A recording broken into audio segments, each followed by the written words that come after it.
ప్రకాశం జిల్లా నల్లమల్ల అటవీ ప్రాంతంలో ఒక అరుదైన అపురూప ఆలయం ఉందండి.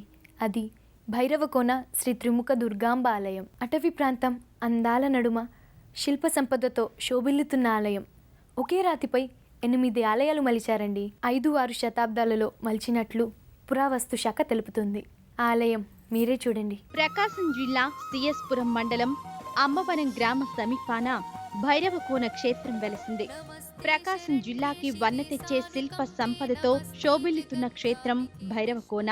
నేటి భక్తి సమాచారంలో భైరవకోన శ్రీ త్రిముఖ దుర్గాంబ వన దేవాలయ విశేషాలు తెలుసుకుందాం.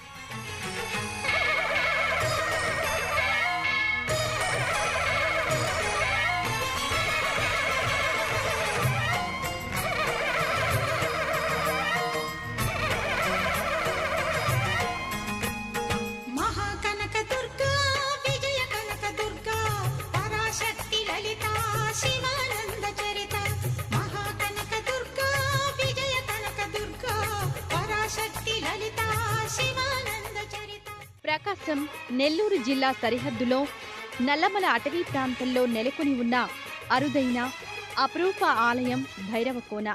ఒంగోలు నుండి సిఎస్పురం మీదుగా అమ్మవరం గ్రామం వరకు బస్సులో చేరుకొని అక్కడి నుండి ఆటో లేదా సొంత వాహనాల ద్వారా చేరుకోవచ్చు. పచ్చని ప్రకృతి ఒడిలో ఒదిగిన ఆలయం. ఎటు చూసినా శివలింగాలు, కోనేరులతో ఈ ప్రాంతం కనువిందు చేస్తుంది. జన్మజ దుఃఖ వినాశకలింగం తత్ప్రణమామి సదాశివలింగం. దేవముని ప్రవరార్చితలింగం కామదహన కరుణాకరలింగం. రావణ దర్ప వినాశకలింగం తత్ప్రణమామి సదాశివలింగం.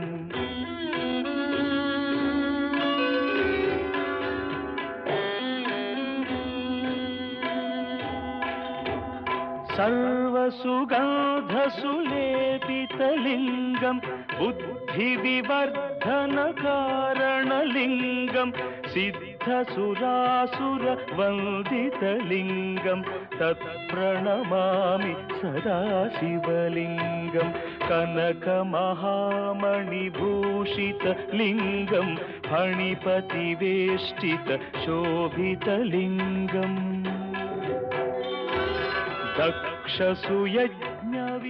భక్తులు ముందుగా జలపాతంలో స్నానమాచరించి దర్శనానికి వెళ్తారు. ఈ జలపాతంలో నీరు ఔషధి మిళితమై ఉంటుందని చెప్తారు. అందువలన ఇక్కడ స్నానమాచరించిన వారికి దీర్ఘకాలిక వ్యాధుల నుండి ఉపశమనం లభిస్తుందని ప్రతీతి. నాస్తికులు సైతం విచ్చేసి ఈ జలధారలో స్నానమాచరించి ఆరోగ్య వృద్ధి చేసుకుంటారు. జలపాతం వద్ద కూడా ప్రాచీన శిల్పాలు దర్శించవచ్చు. ఈ శిల్పాలు 5 లేక 6వ శతాబ్దానికి చెందినవిగా పురావస్తు శాఖ వారు గుర్తించారు. నాగశేష మునీంద్ర అనే ముని తన శాప విమోచనం కోసం దైవ సంకల్పంతో ఈ ఆలయం నిర్మింపజేశాడని ఒక గాథ ప్రాచుర్యంలో. నమో వెంకటేశ నమో తిరుమలేశ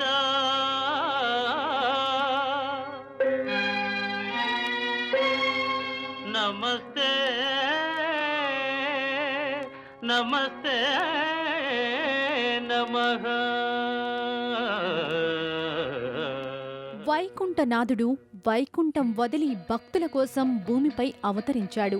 ఆ అవతారాలలో ఒకటి శ్రీ వెంకటేశ్వర అవతారం. కలియుగ ప్రత్యక్ష దైవం, ఆపద్బాంధవుడు, ఆపద మొక్కులవాడు అయిన శ్రీనివాసుడు కొలువుదీరిన దివ్య ఆలయం పాల్మంచ శ్రీనివాస్ నగర్ వెంకటేశ్వర స్వామి ఆలయం. ఖమ్మం జిల్లా కొత్తగూడెం పట్టణానికి 9 కిలోమీటర్ల దూరంలో పాల్మంచ నవనగర్లో ఉన్నది. నవనగర్ అనే కొండపై శ్రీ వెంకటేశ్వర స్వామి ఆలయం నెలకొని ఉన్నది. ఓ మహాదేవ దేవా నమో వెంకటేశ నమో తిరుమలేశ.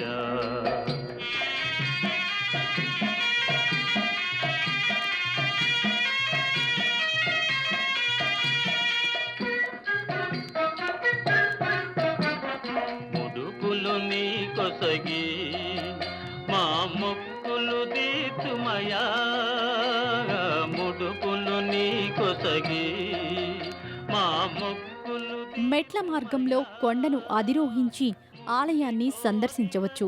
శ్వేతవర్ణపు కట్టడం ప్రశాంతతకు నిలయంగా అలరారుతున్నది. నవభారత్ వెంచర్స్ వారు ఈ ఆలయాన్ని నిర్మింపజేశారు. వెంకన్న భక్తులు అత్యంత భక్తి ప్రవృత్తులతో 1987లో నిర్మించారు. శ్రీ శ్రీనివాసం శ్రితపారిజాతం శ్రీ చిద్విలాసం శ్రీ శ్రీనివాసం వైకుంఠవాసం శ్రీ శ్రీనివాసం పద్మావతీశం శ్రీ శ్రీనివాసం నారాయణాఖ్యం శ్రీ శ్రీనివాసం బ్రహ్మస్వరూపం శ్రీ శ్రీనివాసం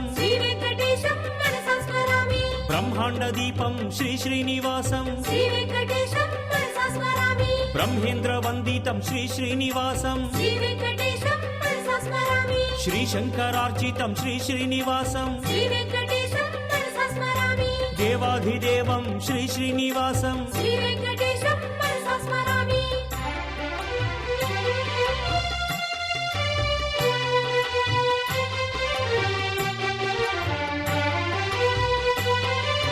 శ్రీగిరి నిలయం శ్రీ శ్రీనివాసం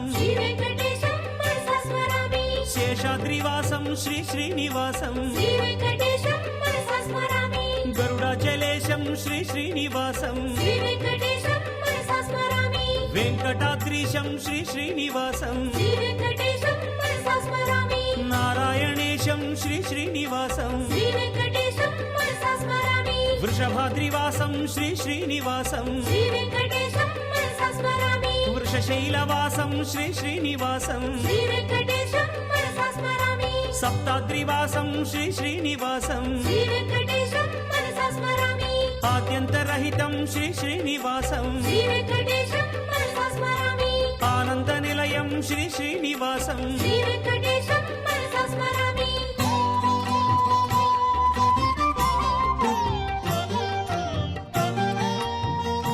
ఇదే శ్రీనివాసుడి సన్నిధి.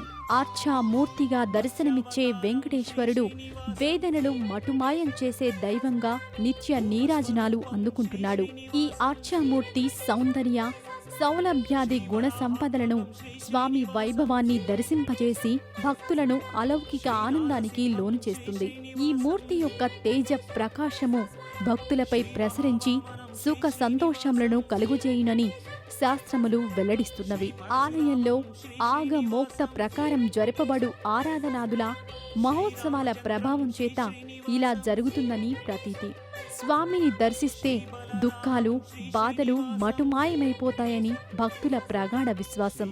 అందుకే ప్రతి శనివారం పెద్ద సంఖ్యలో భక్తులు ఈ ఆలయాన్ని సందర్శించి శ్రీ వెంకటేశ్వర స్వామిని సేవిస్తారు.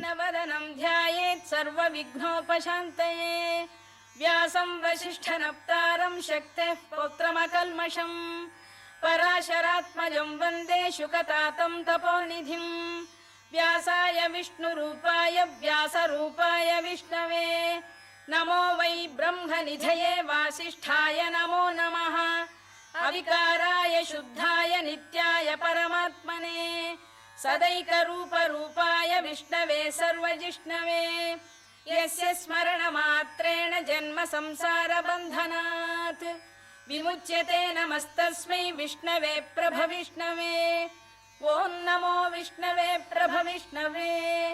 శ్రీ వైశంపాయన ఉవాచ శ్రుత్వా ధర్మానశేషేణ పావనాని చ సర్వశః యుధిష్ఠిరः శాంతనవం పునరేవాభ్యభాషత.